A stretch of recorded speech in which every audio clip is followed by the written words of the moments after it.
Nós estamos então retomando o capítulo de Daniel, estudando agora o capítulo 6 de Daniel. O capítulo 6 de Daniel é uma história muito conhecida, correto?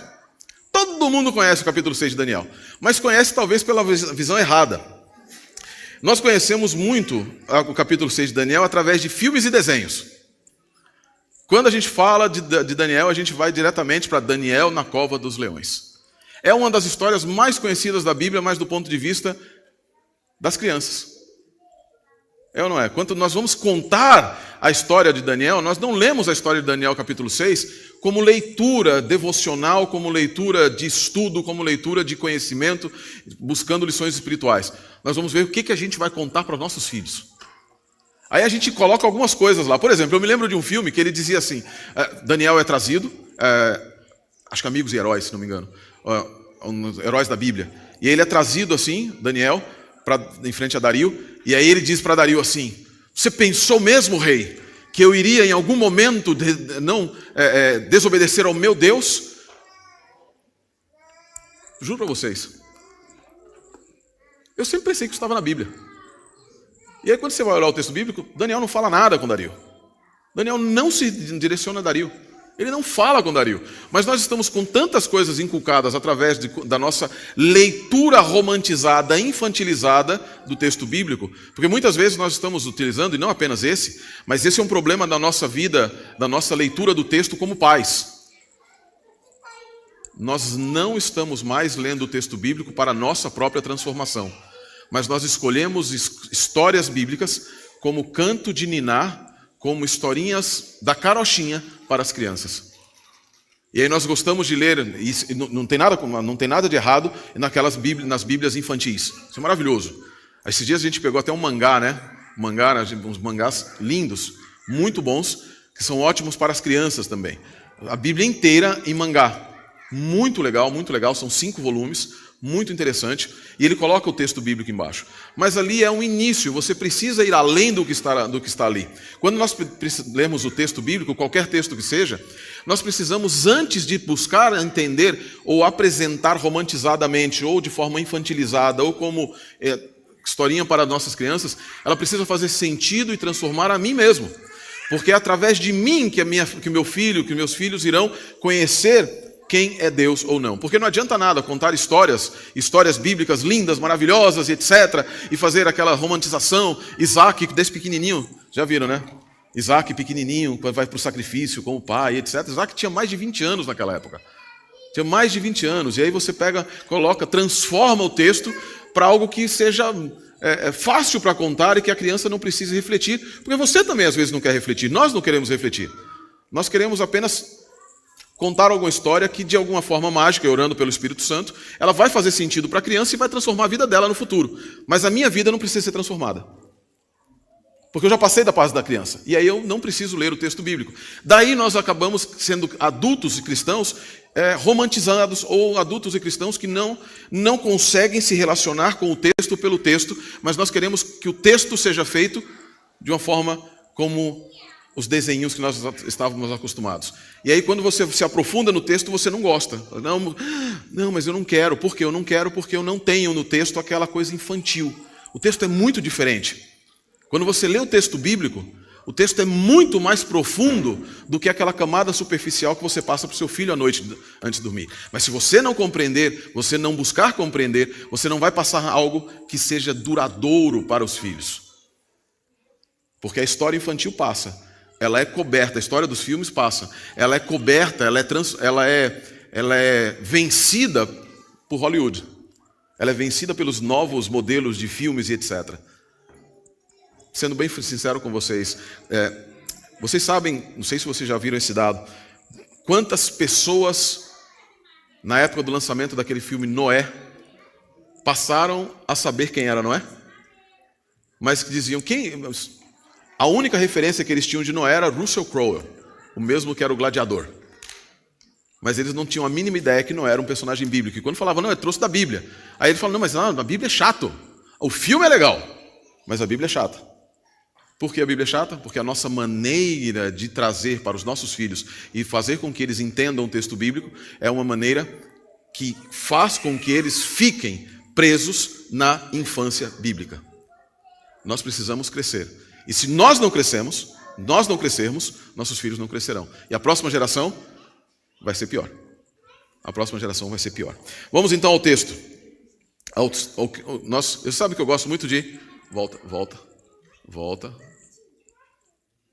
Aí. Sabe que eu gosto muito de, primeiro e antes de mais nada, dar várias informações a vocês a respeito do contexto e por que aquilo foi contado e quando foi. Então nós podemos localizar, olhando Daniel 6 especificamente, nós podemos localizar os eventos do capítulo 6 de forma muito tranquila. Embora não tenha uma data específica, como terceiro ano do rei, primeiro ano do rei, etc., algumas informações históricas nos ajudam, no próprio texto também, informações históricas nos ajudam a localizar na história o texto, aquele evento. E é mais interessante, esse é um ponto muito interessante, até o final do século XIX, era comum dizer que Daniel era um livro mentiroso. Ainda hoje existem teólogos na escola alemã, na Alemanha, que eles acreditam que Daniel foi inventado lá no 2º século a.C., que não tem nada a ver com a época da Babilônia, que foi alguém que queria dar motivação, coragem para os judeus naquela época, na época de Antíoco Epífanes, que criou uma história ficcional, uma novela, que deu o nome de Daniel, de um principal personagem, que era Daniel. Quando nós vamos para a história, e eles apontavam várias inconsistências possíveis e etc. Mas quando nós vamos à história e com os achados arqueológicos dos últimos anos, Daniel foi sendo reivindicado.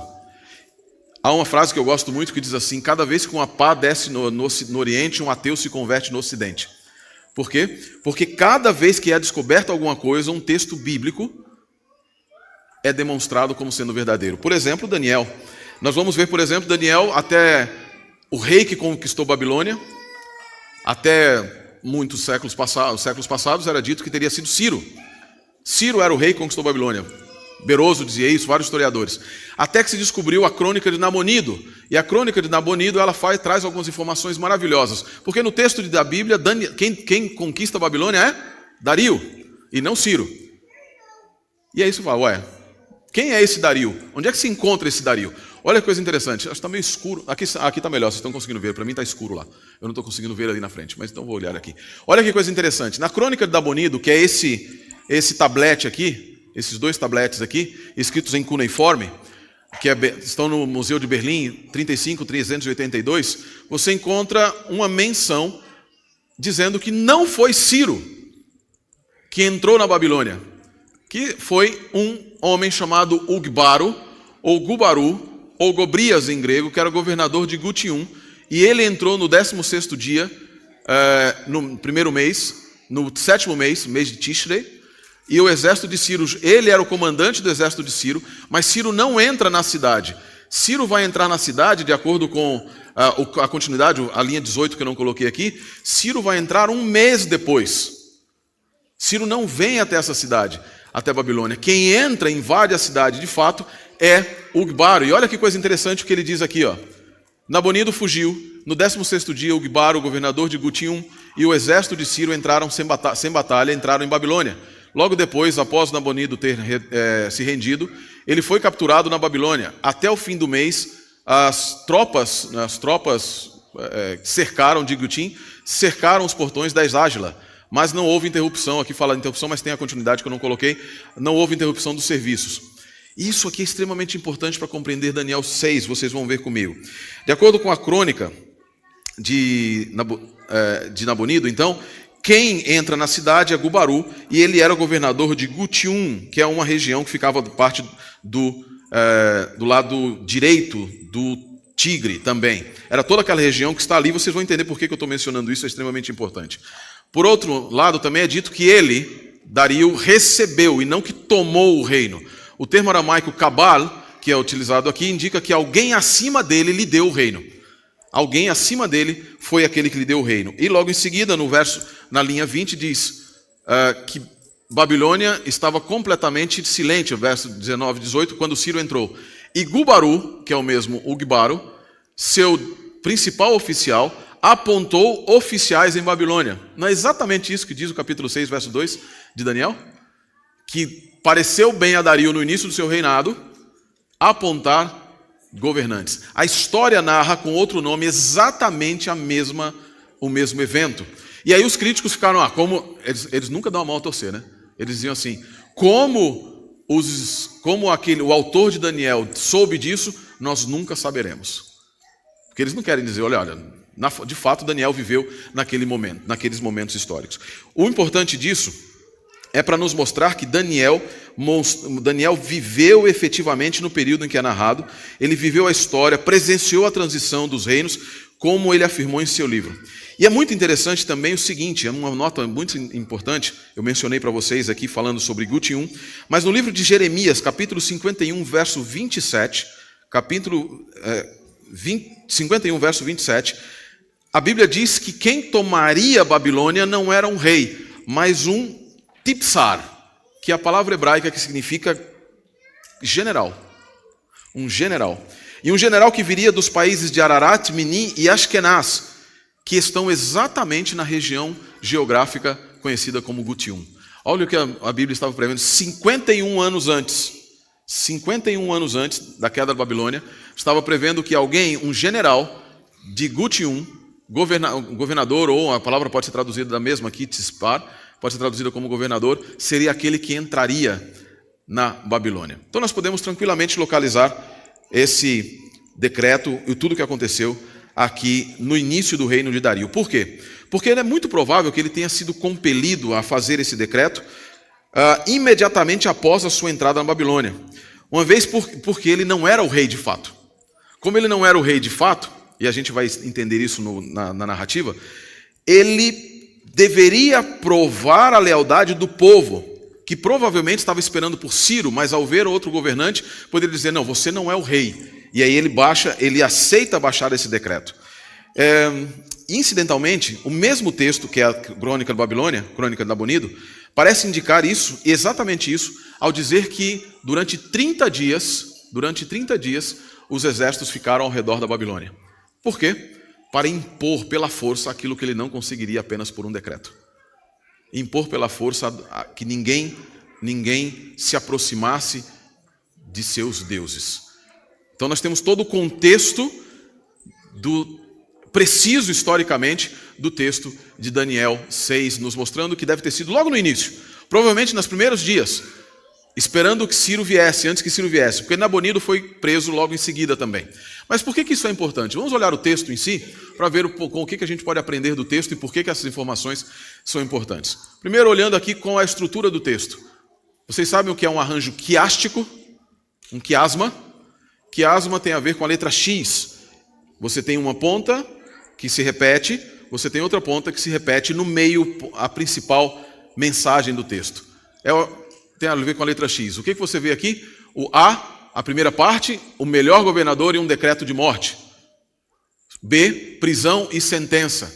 C, a intervenção divina. Depois nós vamos inverter o quiasma nas outras pernas, liberdade e sentença. Equiparado aqui ao nosso B, o B traço.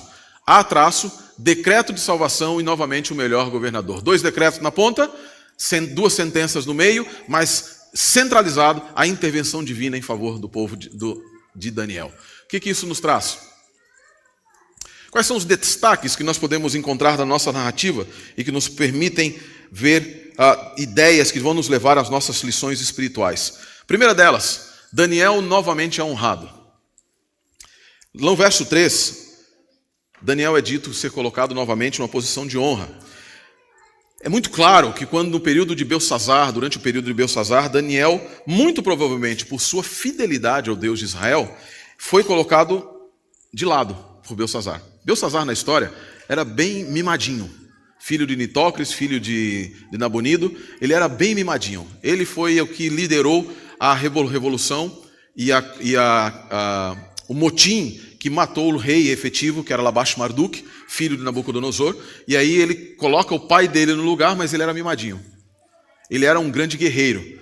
O pai chegou ao ponto, em 545, o pai foi para Tema, para uma outra cidade, que o pai não gostava muito de ficar coisa de governo, e falou, pai, pode deixar aqui que eu cuido daqui, eu cuido de Babilônia. E ele foi que ficou cuidando de Babilônia, ficou cuidando ali, o pai foi para lá, foi fazer outras coisas, tanto que na queda de Babilônia, Nabonido não estava em Babilônia, Nabonido estava longe, e o rei de fato era Belsazar. E Belsazar, então, não gostou muito de Daniel, ele não gostava, porque Daniel tem algumas profecias muito intrigantes, né? Seu reino vai cair, Belsazar, você vai perder o seu futuro. Nabucodonosor, o seu reino não é eterno. Provavelmente, durante o período nabonido, Daniel falou a mesma coisa para eles. Olha, lembra que o reino vai cair. Tanto é assim que no 6º ano de Nabonido, eles começaram a ver Ciro, e eles começaram a monitorar tudo o que Ciro estava fazendo na Babilônia. Começou a monitorar absolutamente tudo. E eles ficavam prestando atenção em que o Ciro estava desfazendo. Quase certamente porque Daniel havia dito que o reino iria passar das mãos dos babilônios para os medos e os persas, no capítulo 2. E aí eles ficam, peraí, quando é que isso vai acontecer? Quando é que isso vai acontecer? E ele colocou então Daniel longe. Vai para longe, vai para longe. Só não foi conduzido para fora do palácio, ou até colocado entre os cativos, por causa dos decretos de Nabucodonosor e Nabonido também. Mas por alguma razão, Dario já reconhecer em Daniel um homem de valor e que deveria ser posto em uma posição de honra, na qual ele deveria confiar. Flávio Joséfo, historiador judeu, ele conta nas suas antiguidades judaicas que Ciro havia sido presenteado com a leitura do livro de Isaías, nos textos Isaías 43, 42, que falam a respeito dele. Eis aqui, Ciro, meu servo, te chamei pelo nome. E aí Ciro olha e fala, uau, que coisa mais maravilhosa. Quer dizer que o teu Deus me chama e diz que eu sou o seu pastor? E Ciro ficou maravilhado com o poder desse Deus de prever o futuro. É provável, então, que Ciro tenha dito a Dario, que era o governador, dizendo, olha, há um povo dentro da Babilônia, isso aqui é extremamente importante para nós, há um povo dentro da Babilônia, cujo Deus tem o poder de prever o futuro, e que me chamou para libertá-los, e que me disse que eu vou destruir Babilônia. Por isso, preste atenção nesse povo, olhe para esse povo, e se ali houver algum representante, trate-o com deferência, com honra. Trate-o com respeito. E provavelmente, então, quando ele chega, Dario já, obedecendo às ordens de Ciro, olha, vê ali Daniel e pergunta, talvez perguntando assim, você é de onde? Você é de onde? Ah, eu sou de Arã, eu sou judeu. Opa, você é judeu. Então você é daquele povo, daquele Deus, que disse a Ciro que ele é o pastor, que nos trouxe até aqui. Nós não perdemos ninguém em batalha. Ciro teve uma batalha em Opis, ali ele perdeu algumas pessoas, mas praticamente sem derramamento de sangue. Mas entrou na Babilônia, o texto nos diz, entrou na Babilônia sem batalha. Ele desviou o curso do rio Eufrates, conhecido como... A Babilônia tinha muralhas que eram maiores do que passavam 2 carros um do lado do outro, conhecidos como muralhas inexpugnáveis de Babilônia. Ele desviou o rio Eufrates e eles caiu no dia 12 de outubro do ano 539, quando no meio de uma celebração de Ano Novo babilônio. Estavam lá cultuando, fazendo festas, etc. Daniel foi novamente honrado. A primeira pessoa, eu penso, aqui sou eu que penso, a primeira pessoa que Dario procurou foi o representante do Deus dos céus. O representante do Deus que Ciro havia conhecido e que lhe havia feito uma profecia. Dario vai e procura. Por isso, ele colocou Daniel como o mais proeminente dentre todos. Segunda lição, destaque importante da narrativa, o rei é enganado pelo seu próprio orgulho. Pelo seu próprio orgulho. Nós precisamos perceber de forma muito clara qual foi o meio utilizado pelos inimigos de Daniel para obter o seu desejo. E esse foi trazer à baila aquilo que mais horroroso existe em todos os seres humanos: orgulho. Eles se aproximaram do rei com as palavras lisonjas, ó rei, vive para sempre, que era a forma clássica de dizer, olha, o seu reino vai durar eternamente. O reino de Nabucodonosor não duraria, o reino de Ciro tampouco duraria, nenhum outro reino duraria, mas eles vêm para o rei e dizem, o teu reino viva para sempre, ó rei, o teu reino viva para sempre. Obviamente, os sábios sabiam que o rei de verdade era Ciro e não Dario. Obviamente, eles sabiam que aquele estava ali apenas como representante, mas eles foram até ele, se referindo a ele como rei, fazendo aflorar nele o mesmo sentimento, um sentimento possível de autoexaltação. Uma vez que eles disseram, fora ele que invadira a Babilônia e não Ciro. Ciro estava em outro lugar. Ele invadiu, ele conseguiu conquistar, ele fez, ele conquistou, ele era o rei, ele deveria então ser honrado. Por isso ele se sentiu lisonjeado. E em um momento humano, muito humano, ele se esquece de que ele era apenas regente. Era conquistador, governador, mas ele se esqueceu de quem ele era. E por isso ele caiu na armadilha. Quantas vezes nós caímos em armadilhas? Quantas vezes nós caímos em armadilhas porque as pessoas chegam exatamente com as palavras que a gente quer? Quantas vezes nós caímos em armadilhas porque o inimigo chega com palavras exatamente com as palavras que a gente quer? Sabe qual é o poder da tentação? O grande poder da tentação não é trazer coisas muito grandes para você, mas coisas pequenininhas que te chamam a atenção.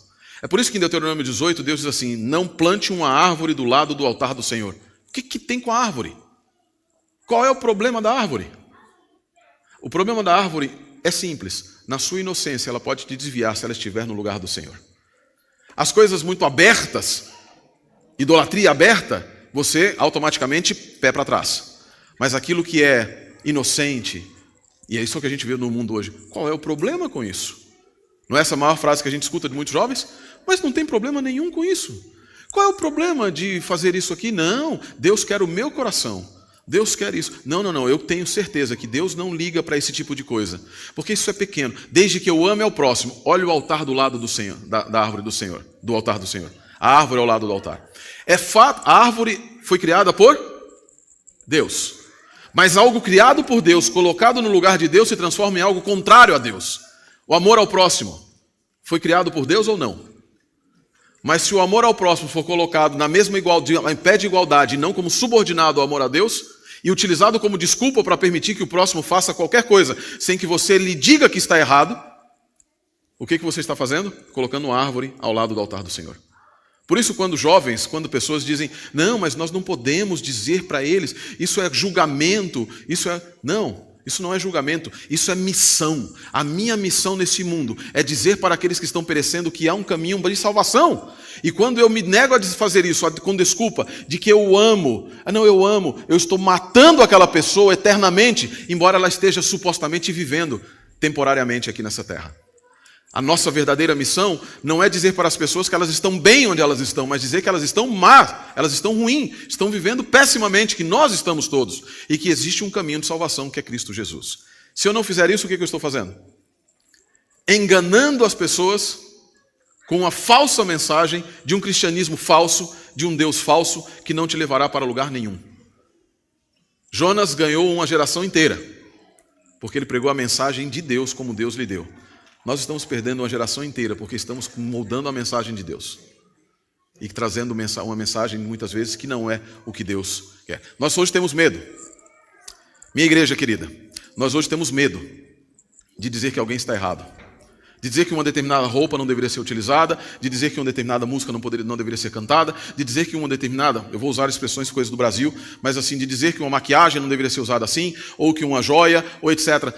Os pastores às vezes estão temerosos, porque o membro fica chateado se você disser que ele não pode vir na igreja desse jeito, que dessa forma não é a correta de se portar. Mas, queridos, a nossa única missão como pastores, sabe qual é? É tratar de que quando Cristo volte, todos vocês estejam e todos nós estejamos. Porque se nós não estivermos, se vocês não estiverem, eu também não vou estar. Porque eu fui infiel ao meu chamado. Se eu tiver medo de dizer a você que você está errado, ou se você se sentir milindrado quando eu digo, como pastor, que você está errado, nós estamos com um problema de compreensão efetivamente de qual é a função de cada um de nós, de qual é o que, diante de Deus, não diante do pastor. Ninguém aqui me serve. Ninguém aqui foi chamado para servir o pastor. Ninguém foi chamado para servir o pastor. É diferente, eu estava escutando um sermão esses dias, me mandaram um videozinho, né? E aí um pregador lá no Brasil dizendo assim, quando você serve ao pastor, olha que heresia, gente. Está preparado para a heresia? A heresia do sábado? Quando você serve ao pastor, Deus se torna teu servo. Eu falei, misericórdia. De onde esse ser humano tirou isso? De onde esse ser humano tirou isso? Quando você serve ao pastor, você está sendo enganado. Quando você serve ao pastor, você está colocando as suas afeições na pessoa errada. Você está colocando a autoridade na pessoa errada. Eu só tenho autoridade enquanto a minha autoridade estiver baseada nas Escrituras. Enquanto eu estiver dizendo a vocês o que Deus quer que eu diga. Quando eu digo alguma coisa errada, põe a autoridade do pastor Sérgio Monteiro ou de qualquer pastor no lixo. Não serve para nada. Porque não existe autoridade que não venha de Deus. Se não houver autoridade de Deus, não aceite. Não aceite. Mas quando alguma coisa é dita pelo pastor em oração, ou quando é dito a gente chama alguém e diz assim, olha, isso aqui não está correto, não é porque eu não gosto, não é porque a gente não acha legal, às vezes eu até gosto, mas eu preciso trazer a você o que me dá autoridade, a palavra de Deus, o que me dá autoridade. Então não vamos, esse parêntese aqui que eu abri, nós precisamos deixar de lado O nosso orgulho. Porque, ao final das contas, não aceitar a reprovação, eu como pastor não aceitar a reprovação de um dos anciões, ou não aceitar a reprovação de um dos membros, ou vocês ao contrário, é orgulho. É simplesmente e tão somente orgulho. Quando nós... vou falar de novo. Na verdade, foi a Silvia me falou essa semana que eu estava lá na casa deles, e aí a gente estava conversando, e a Silvia no final, a gente estava brincando, a gente brinca muito, a gente brinca bastante, né? Às vezes eu fico até com medo de estar brincando muito, né? Mas eu falei assim, Silvinha, no dia que burocracia e respeito fizer com que sejam mais importantes do que a amizade que eu tenho com vocês, aí eu me perdi em ser pastor. O respeito brota da amizade e a consideração através de todos. E aí ela brincou comigo dizendo assim, a dona Olga também, ela dizendo assim, pastor, a gente está falando porque a gente te ama. Nós precisamos aprender que nessa comunidade, como disse o pastor Samuel ali, nessa comunidade, dizer que você está errado é um ato de amor. Dizer que eu estou errado é um ato de amor também. Porque eu não quero chegar lá, olhar Jerusalém de fora e ver alguém dizendo para mim assim, você não me alertou, você não me disse. Ou que você também esteja dizendo assim, por que ninguém me alertou? Por que ninguém me alertou? A gente precisa colocar os pés na palavra de Deus. E quando os pés estão ancorados na palavra de Deus, nós vamos entender que reprovações são reprovações em Cristo, reprovações de amor, que tem por objetivo nos levar em direção a Canaã celestial. E para que nós cumpramos o nosso pacto com o pastor Samuel e com a igreja de Aracaju, que é estarmos juntos nas mansões celestiais. Por isso nós precisamos colocar o orgulho de lado, precisamos não permitir que cair nas armadilhas dos príncipes com lisonjas ou coisas semelhantes. Outro aspecto, os inimigos de Daniel mentem. Queridos, isso é complicado. Eu vou falar mais coisas aqui, talvez a gente vai ter que tocar feridas muitas vezes. Os inimigos de Daniel trazem ao rei uma proposta informando a ele que todos os presidentes e sátrapas, todos concordavam. Daniel concordava com essa proposta? Não, eles mentiram descaradamente. Lisonjearam o rei, abriram o coração do rei e entraram com a mentira. Daniel somente soube quando chegou o decreto ao seu conhecimento. Um ponto interessante que às vezes a gente não presta atenção, Daniel foi preso porque ele descumpriu o decreto. Daniel não descumpriu decreto nenhum. E quando você percebe como o texto é escrito, você vai perceber que a intenção de Daniel ao escrever da maneira como ele escreveu, é demonstrar que ele não descumpriu nada, absolutamente nada, e foi falsamente enganado. Aí você pode dizer, não, mas o rei tinha proibido que eles adorassem. Não, o rei não proibiu que eles adorassem outros deuses. O rei não proibiu que eles cultuassem outros deuses. O rei proibiu especificamente uma coisinha que é chamada Baú em aramaico. Baú, que quer dizer súplica e pedido. Não é que você não podia chegar e se aproximar e adorar a um determinado Deus. Nem que você não pudesse pedir, mas que você deveria pedir através dele, reconhecendo que ele era o intercessor, que ele era aquele mediador e que ele era um filho especial dos deuses da nação. Ele não proibiu a adoração. Ele não proibiu chegar. Tanto assim que o texto da crônica de Nabonido diz que quando isso aconteceu, não houve interrupção dos serviços religiosos. Eles continuaram cultuando aos deuses, mas eram proibidos de pedir, de suplicar. E aqui tem outra razão também. Ciro, e eles eram grandes estudiosos, aquelas pessoas, eles eram estudiosos também da profecia de Jeremias, porque essa profecia de Jeremias foi apresentada a Nabucodonosor. Foi apresentada, olha, nós vamos 70 anos para a Babilônia, mas depois nós vamos voltar, nós vamos retornar. E quando eles sabiam que estava se aproximando esse tempo, eles sabiam que no capítulo 29, versos 11 e 12 de Jeremias, havia uma condição, uma única condição para o retorno. Buscar-me-eis e me achareis, quando me buscardes de todo o vosso coração. Vocês vão se voltar a mim, e eu vos ouvirei, então trarei vocês de volta. Os homens de Babilônia sabiam que no dia, eles conheciam o poder de Deus, que sabiam que no dia que o povo se voltasse em oração para Deus, para o seu Deus, Deus viria, destruiria a Babilônia e levaria de volta o povo. Eles olharam e viram, tem alguma coisa acontecendo. Se o povo começar a orar a esse Deus, ele vem e vai tirá-los daqui. E nós não queremos que eles vão. E eles criaram então todo um plano maquiavélico para impedir súplicas. Não para impedir a adoração. Pode adorar o que você quiser. Mas suplicar, pedir. Nós sabemos que quando você... E aí é maravilhoso que o texto bíblico nos mostra em todos os momentos. ouvi o clamor do meu povo e desci para ajudá-los. Lembram que diz isso lá em Êxodo 3? Ouvi o clamor. Quando o povo de Deus clama, Deus escuta.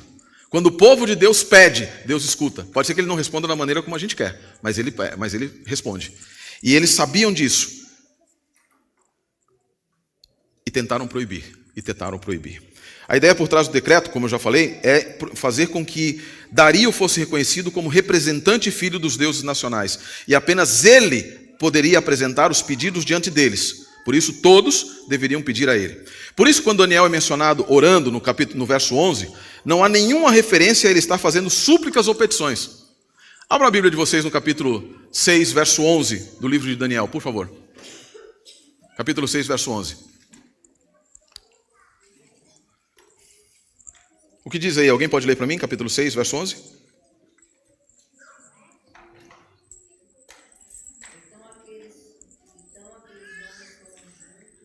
Verso 10, na sua versão é verso 10. Daniel, quando soube que a escritura estava assinada, entrou em sua casa, em cima do seu quarto, onde havia janelas abertas do lado de Jerusalém, 3 vezes por dia, se punha de joelhos e orava, e dava graças diante do seu Deus, como costumava. O que o texto diz? Que ele fazia o quê? Dava graças. Ele não pedia, ele dava graças. Culto de quarta-feira no Brasil, aqui não tem. É o dia da gente lamuriar, da gente pedir, um monte de coisa. Aí quando chega no sábado de manhã, o que a gente vem para a igreja fazer também? A gente vem pedir, né?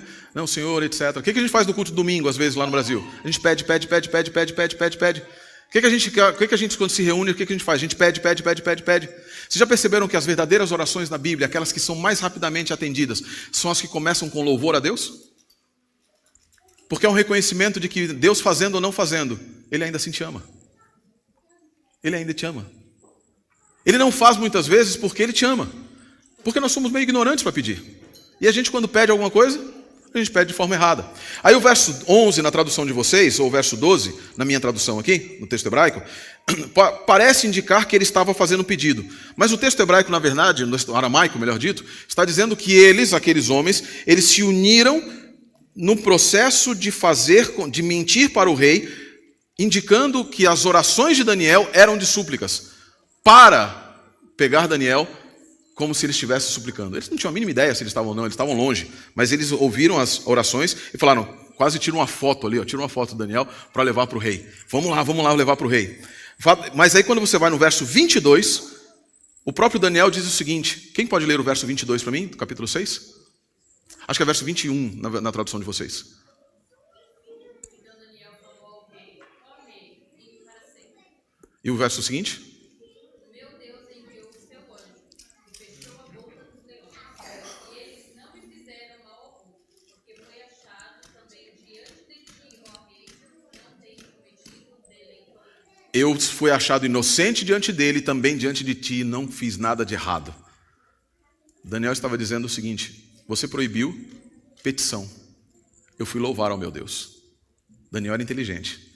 Obviamente que Daniel, na maneira como ele adorava, ele estava dizendo, Senhor, eu imagino que Daniel dizia assim, Senhor, Deus do universo, que liberta o teu povo. Isso é um reconhecimento do poder de Deus, mas também é um pedido a Deus. Mas não diretamente um pedido como o rei havia proibido. Daniel era inteligente. Daniel, ele se aproximara de Deus para agradecer e não para louvar. Dario, então, é humilhado. Dario sente agora, depois de todos os problemas, ele sente a sua impotência frente à lei dos medos e persas, considerado que ele tampouco era o rei. A sua posição havia sido utilizada pelos conselheiros para fazer com que eles, com o seu orgulho, fizessem um decreto. Agora, a sua mesma posição é lembrada por eles de que ele não era o rei, de que ele era subordinado, de que ele era menor do que o rei. Agora ele entende o seu orgulho, ele entende a sua atitude tola e orgulhosa, e é tomado por uma profunda sensação de humilhação. Ele havia pensado de si mesmo ser maior do que de fato era, e agora é confrontado pela realidade. Ele que se sentira Deus, agora pode apenas e tão somente apelar para o Deus de Daniel. E aí a única coisa que acontece com ele é, eu tenho esperança, a esperança que brota naquele momento. E é realmente estranho que Dario tenha corrido pela manhã para checar se Daniel estava bem. Que tipo de esperança é essa em um Deus estrangeiro. Quando nós lembramos do que eu falei, que Ciro havia recebido o livro de Isaías, é muito fácil de entender. Joséfo nos menciona que Ciro havia recebido de Deus uma previsão, está no livro de Isaías. E ele com certeza apresentou a Dario. E aí Dario fala, esse Deus, o Deus de Israel, o Deus de Daniel, é um Deus que pode prever o futuro e pode também libertar aqueles que se apegam a ele. Por isso ele pôde se referir a Deus como Deus vivente. E ao final, no texto, extremamente importante, é que em decorrência disso Deus é exaltado. O homem se exalta, o homem mente, mas Deus é fiel e Deus é exaltado. Ao final, diante de mais um governante terreno, Deus mostra o seu poder e seu amor para seu povo. Mais uma vez, os governantes terrestres são confrontados pela realidade da sua própria fraqueza, em contraste com a grandiosidade de Deus. Pela própria natureza da religião persa, Dario já estava sendo influenciado. Foi mais fácil para ele reconhecer quem Deus era. E aí ele faz o quê? Pouco tempo depois ele morre. Ele vive mais 2 anos. O Gbaro morre mais 2 anos. E as últimas palavras registradas dele nas Escrituras são palavras de reconhecimento, confissão e adoração a Deus. Para nós terminarmos, quais são as lições espirituais que nós podemos tirar desse texto? Quais são as lições espirituais? A primeira delas, a inveja destrói. A inveja destrói. Mas você pode estar pensando que a inveja destrói as outras pessoas. Mas na verdade, queridos, a inveja destrói muito mais. O que não é tão óbvio, quando nós vemos o texto, a inveja destrói muito mais o invejoso do que aquele que é invejado. Muito mais aquele que é invejoso. A inveja é mencionada nas Escrituras, lá em 1 João 2,16, como algo que não pertence a Deus, mas ao domínio do mundo, ou seja, a Satanás. As Escrituras, além da história de Daniel 6, apresentam também várias outras histórias de inveja. Caim e Abel, Miriam. Pessoas invejosas nas Escrituras são sempre destruídas. A destruição não vem sobre aquele que sofre a inveja, mas aquele que a tem. O invejoso toma um veneno extremamente poderoso, querendo que o outro morra. Isso é muito complicado. A mentira também mata. A inveja destrói. A mentira mata. Os inimigos de Daniel utilizaram de vários expedientes mentirosos para obter o que queriam. Mas não apenas a mentira com palavras. Mas também a pior de todas, que é a mentira no comportamento. A mentira no comportamento. Nas palavras, eles falaram a Dario que não era verdade. Disseram que todos os presidentes, como eu já falei, estavam a favor daquilo. O que era uma flagrante mentira. Mas nas atitudes, eles agiram fugazmente, se ocultando. Eles não se apresentaram diretamente. Várias vezes no texto é mencionado como acordaram entre si, fizeram conspirações, falavam por trás, estavam ali. Isso é complicado, isso é muito complicado. Lastimosamente, essa é uma realidade constante na vida, nas nossas vidas, nas várias esferas da vida. E infelizmente na igreja também. A igreja não está protegida disso, infelizmente. Isso é vergonhoso. Não é incomum, na verdade está se tornando algo envergonhadamente comum, que tenhamos um comportamento semelhante aos inimigos de Daniel, com palavras às quais faltam verdade, e com atos aos quais faltam justiça. Isso é extremamente deletério. É o comportamento de falar por trás. É o comportamento de se reunir para tramar. É o comportamento de não tramar a morte de alguém, mas de falar mal, ter constante crítica, destruir a reputação de outra pessoa, unir-se em um grupo para falar de outro grupo ou falar de outra pessoa. É mais o que me entristece, é descobrir que alguém falou mal de algum irmão, ou do pastor, ou pior, ou da igreja. Isso me dói muito, porque Ellen White diz que essa é a forma satânica de destruir os planos de Deus. Mas não são os planos de Deus para a igreja, mas para você. Assim como o invejoso mata a si mesmo, aquele que trama, que faz teoria de conspiração, que fala por trás, etc., está destruindo a você mesmo. Deus não vai destruir a igreja. Na verdade, lá no livro de 1 Coríntios, capítulo 6, verso 16, diz que vós sois o templo de Deus, e aquele que destrói o templo de Deus, não está falando do corpo, está falando da igreja, que sois vós. Deus vai destruir a igreja? Deus vai destruir essa pessoa. Deus vai destruir essa pessoa. Em Levítico 19, verso 16, Deus diz assim: Não te levante contra o teu irmão, não seja maledicente, não fale mal do seu irmão, não se sente, no Salmo 50, versos 19 e 20, diz assim, não se sente para falar mal do teu irmão. Salmo 50, versos 19 e 20 diz especificamente o seguinte, aos ímpios de Israel, Deus estava dizendo assim, não adianta me trazer sacrifício, todo o capítulo, não adianta vir à igreja, não adianta falar, não adianta dizer que você está me adorando. Quando o capítulo 5 verso 19, Edu, lê para mim, capítulo 5, versos 19 e 20, capítulo não, que Salmo não tem capítulo, o Salmo 50, versos 19 e 20, por favor.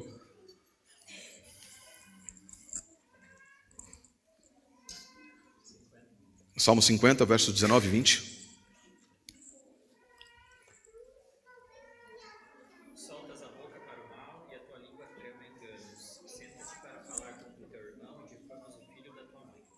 O que o texto finalzinho diz? Senta-te para falar mal do teu irmão. Isso é vergonhoso. Dentro da família é horrível. Quantos problemas existem dentro de famílias porque irmãos ficam falando mal um do outro? Quantas mortes existem? Quanto sofrimento existe, porque irmãos, é típico, né? O pai trabalha, os pais trabalham, deixam uma herança. Aí tem a herança, depois termina a herança.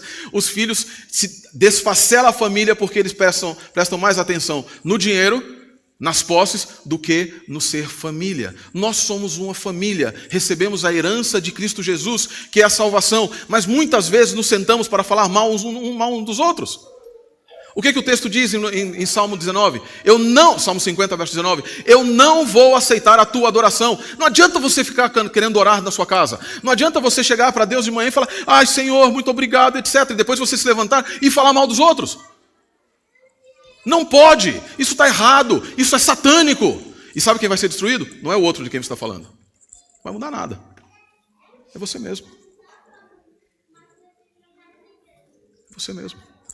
Jesus diz em Mateus 10, 28, que aqueles que se assentarem para falar mal dos seus irmãos não entrarão no reino celestial. Que pancada. Estar aqui, depois chegar lá, Deus olhar e falar assim, olha, você fez tudo isso aqui, tudo muito certinho. Só que aqui tem um problema. Você falava mal dos seus irmãos. Por favor, você não vai poder entrar. Por quê? Por quê? Reflitamos sobre isso. Como é que nós podemos alcançar a união e a unidade que Deus quer se nós tramamos uns contra os outros? Constantemente estamos tramando. Eu não gosto disso, não gosto daquilo, não gosto dessa forma, quero que seja de outro jeito, e que eu faço tramas e etc, etc. Sejamos francos. Mas, sobretudo, lembremos que nós aqui estamos para cumprir o mandato divino, para levar a mensagem de Deus. Fidelidade e obediência. Nós precisamos ser obedientes, precisamos ser fiéis. Não precisa falar mais nada, né? É um clichê. Mas o que é que isso significa de verdade? A fidelidade é a raiz do relacionamento bíblico.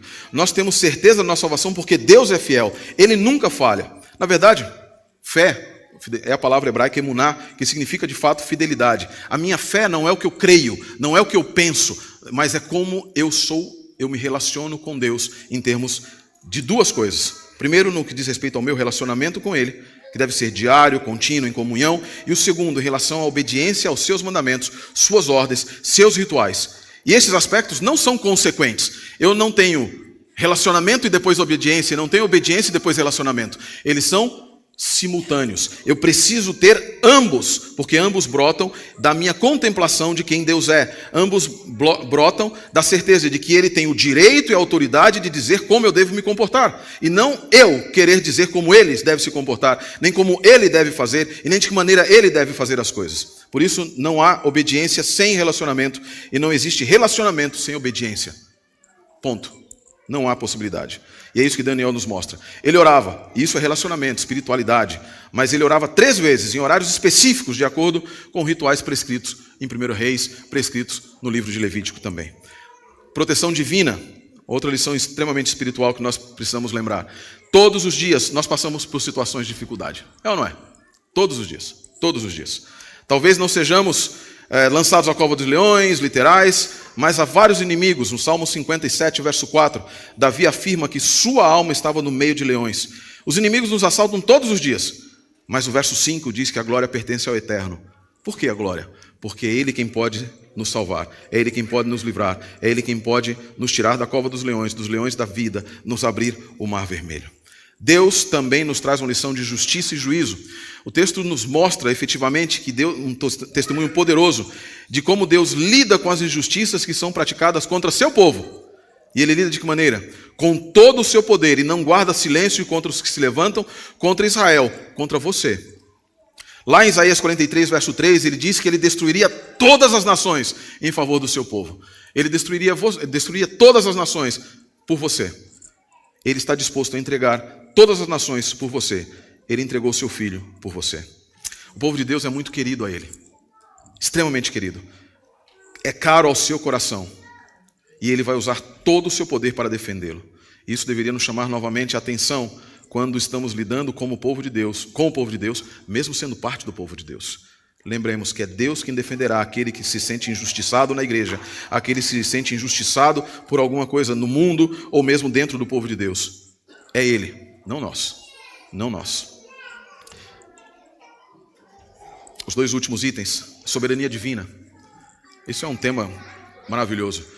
Ele está sempre presente nas Escrituras e também deveria estar em nossa vida. Mas não apenas quando nós precisamos de ajuda, de proteção, mas em todos os aspectos. Deus é totalmente soberano, absoluto sobre tudo e sobre todos. Ele é soberano sobre as coisas boas que nos acontecem, mas também é soberano sobre os males e dificuldades da vida. Não é possível escapar dessa realidade. Deus é soberano sobre tudo. Ele é soberano e soberanamente atua, libertando ou não aqueles que o buscam. Ele não o faz de maneira arbitrária, mas de forma a nos transformar pela circunstância, ou através de nós, transformar aqueles que nos cercam, seja libertando ou não libertando. Por último, a mensagem que eu gostaria principal que você lembrasse hoje. Quando Deus faz algo por nós, Ele tem um objetivo, que eu acabei de mencionar: transformar outras pessoas também. Isso se chama testemunho e influência. Algumas vezes eu mencionei que Dario parecia conhecer Daniel, ou ao menos o povo judeu. É óbvio que ele conhecia como povo dominado, mas Flávio Joséfo também indica que os persas e consequentemente os medos conheciam os judeus como povo de um Deus que podia prever o futuro, algo que não era comum nos povos vizinhos. Além disso, é muito provável que as histórias de Daniel tivessem sido contadas pelos cativos, por Nabonido, para aquelas outras pessoas ali. Daniel aqui já tinha 80 anos de idade, um senhorzinho, senhor de idade, 80 aninhos.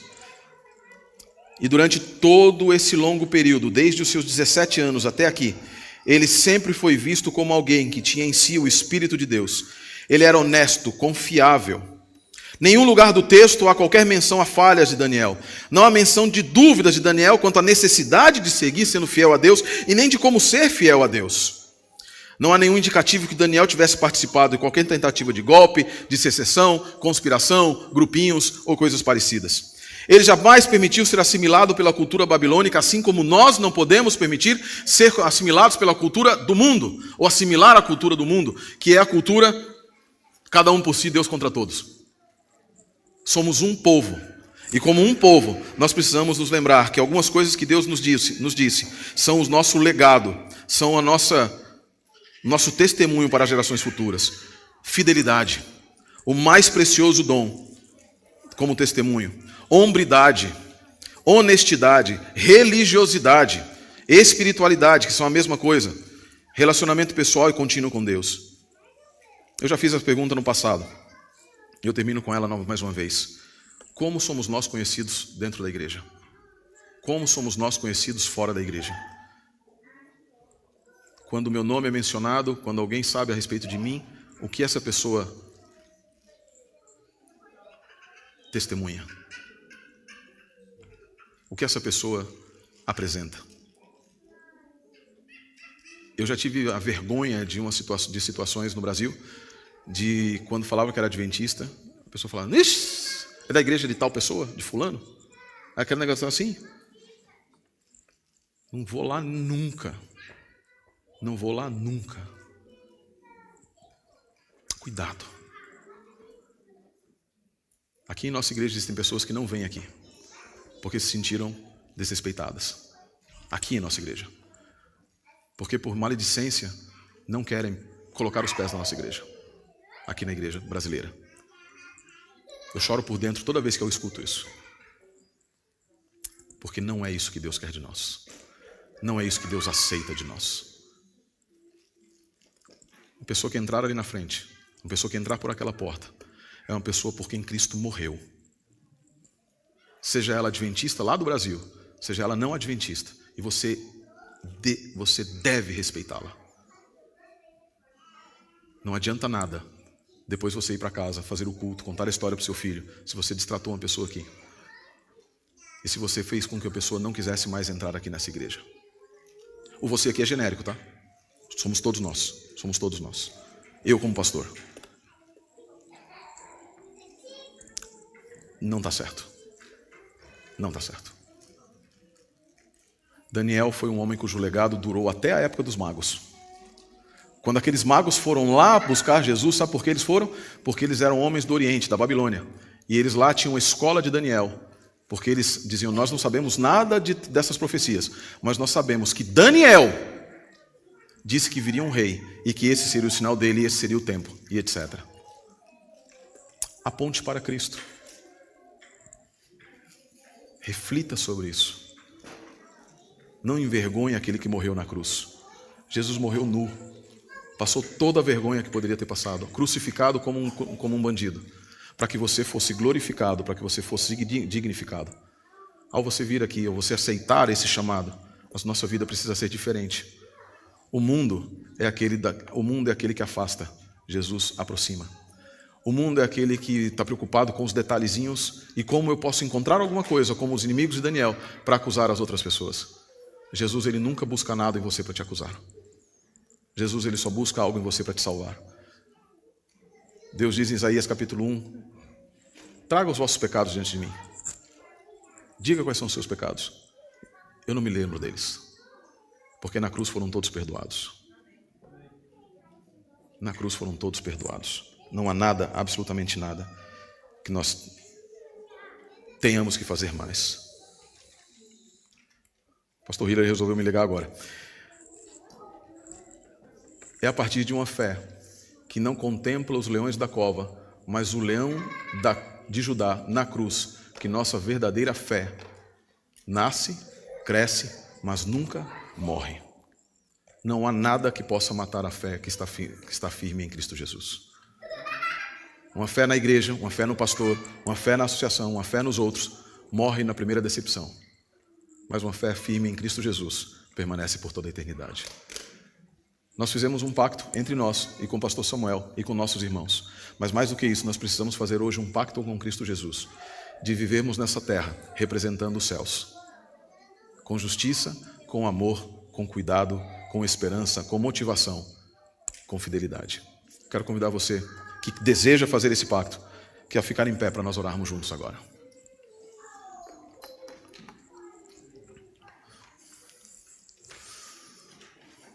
É a partir de uma fé que não contempla os leões da cova, mas o leão de Judá na cruz, que nossa fé verdadeiramente nasce, cresce, mas nunca morre. Repitam comigo a última parte, mas nunca morre. Que nossa fé continue crescendo até a eternidade. Pai de amor e misericórdia, nosso Senhor e nosso Criador, nós te agradecemos pelas bênçãos que o Senhor tem derramado sobre nós, sobre esta igreja, sobre cada pessoa, sobre cada indivíduo. Muitas lições da Bíblia, algumas vezes, elas são duras para nós, mas elas são necessárias. Muitas vezes nós não gostamos de coisas que Jesus disse, mas porque elas nos atingem no coração, na natureza humana e nos rasgam para nos reconstruir, nos destrói para nos construir, nos reconstruir. Muitas vezes nós olhamos para as Escrituras e não queremos ser confrontados pelas Escrituras, mas nós neste dia, Senhor, queremos decidir contigo a sermos confrontados por elas.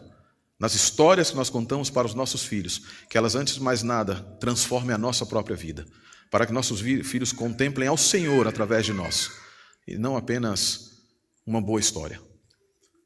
Que nós tenhamos a Tua presença em nossa vida, e que BACC seja neste lugar um verdadeiro farol, luzente, reluzindo, amando e mostrando o verdadeiro caminho, que não somos nós, que não é a Igreja Adventista, que é Jesus Cristo, que inaugurou o caminho pela sua morte, Um caminho que nos leva dos nossos pecados até a purificação, da lama que vivemos até o santo lugar onde viveremos.